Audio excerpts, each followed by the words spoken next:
The American Scottish Rite is divided into two parts: the Northern Masonic Jurisdiction, NMJ, consisting of 15 Northeastern and Midwest states, and the Southern Jurisdiction, SJ, covering the rest. The two regions each have an identical number of degrees, but the names and content of the degrees are somewhat different. The following is the first half of an account of an NMJ's brother's experience traveling to Guthrie, Oklahoma, where all of the SJ degrees may be experienced over the course of 3 days. Hello and welcome to the Scottish Rite Journal podcast, an audio presentation of the Scottish Rite Journal, brought to you and published by the Supreme Council of the Scottish Rite, Southern Jurisdiction, Mother Supreme Council of the world. Be sure to like, subscribe, share, and comment on this article, and don't forget to hit the notifications bell. This week's article is Guthrie, Oklahoma, Where Masons Unite, Part 1, by Brother James Wade DaCosta, 32nd degree, read by Brother Matt Bowers, 32nd degree, and comes from the March-April 2026 issue of the Scottish Rite Journal.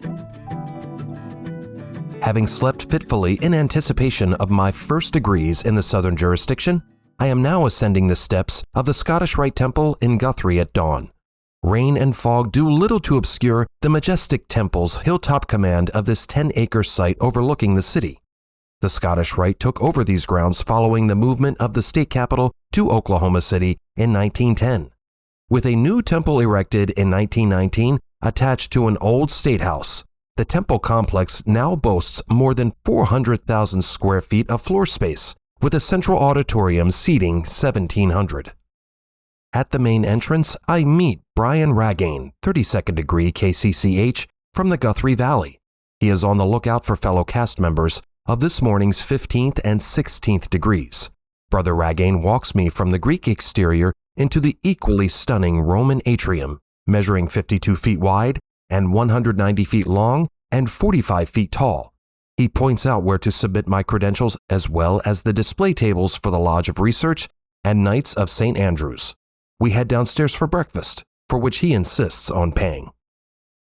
It is Saturday, April 5th, 2025, the second of 3 days in which all of the Southern Jurisdiction degrees, 4th through 32nd, are portrayed.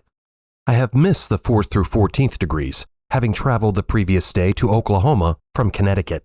Nonetheless, I experienced 3 wonders which now have me proclaiming Guthrie as an essential pilgrimage destination for all Masons. The first of these soon begins, the performance of the degrees themselves. I also finally experienced the way in which the NMJ and SJ each use the shared language of Masonic allegories differently. For example, NMJ members are not made Knights Kadosh. It does not exist in the NMJ. Similarly, Southerners are not taught Union Captain Bingham's attentive care of mortally wounded Confederate General Armistead at Gettysburg, for unlike the NMJ, no American settings are used in Southern degree portrayals. Conversations with my cousin Wesley Faribault first alerted me to the difference in settings of some Scottish Rite degrees. As a member of the Southern Jurisdiction Valley of Tulsa, he was the only member of my family with whom I could share my experiences. The NMJ 20th degree, Master ad Vitam, happened to be the first degree we discussed.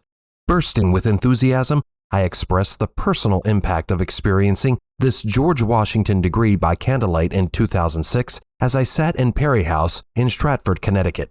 There, Brother Washington had dined across the green at Benjamin's Tavern on September 19, 1780.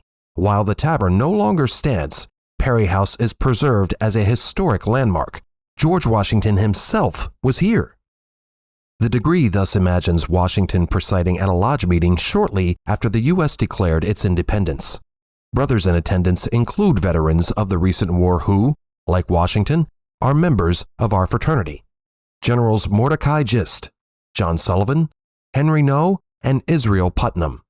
The foreign visitors Marquis de Lafayette and Sir Francis Cranston are acknowledged without the slightest ripple of disapproval. No problem with Lafayette, but Cranston is British. The implications of Cranston sitting in fellowship with our heroes is barely digested when Washington is informed of an alarm at the door. Benedict Arnold seeks admission. Affiliate of Hiram Lodge No. 1, Connecticut's founding lodge, this traitorous wretch has a just claim. Will Washington admit him? I gushed on and on to my cousin. Wesley, a 33rd degree Mason since 1991 and member of the Shrine, York Rite, and Red Cross of Constantine, did not know what I was referring. It was here that my ambition to explore these differences was kindled. Over the next 9 years, I took notes while observing a degree. I would then read Pike's corresponding chapter and highlight key ideas about the degree. The writings of Albert Pike are less read in the NMJ than in the SJ. While reading Morals and Dogma, his founding commentary on our degrees as they stood in 1871, I find that I did not recognize many of his scholarly references.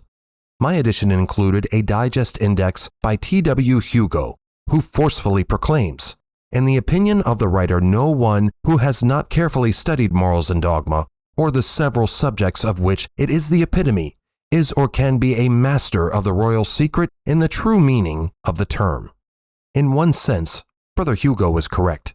Our symbols and allegories offer rich rewards for study, if not through Morals and Dogma, then in some form.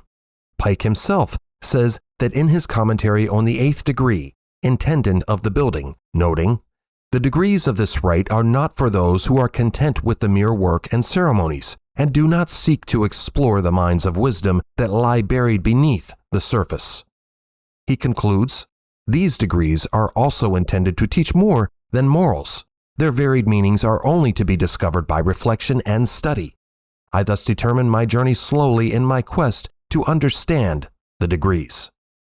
By the end of my odyssey through Morals and Dogma and 2 more rounds through the degrees, I was still perplexed by some of the differences between many of my own experiences and Pike's explanations.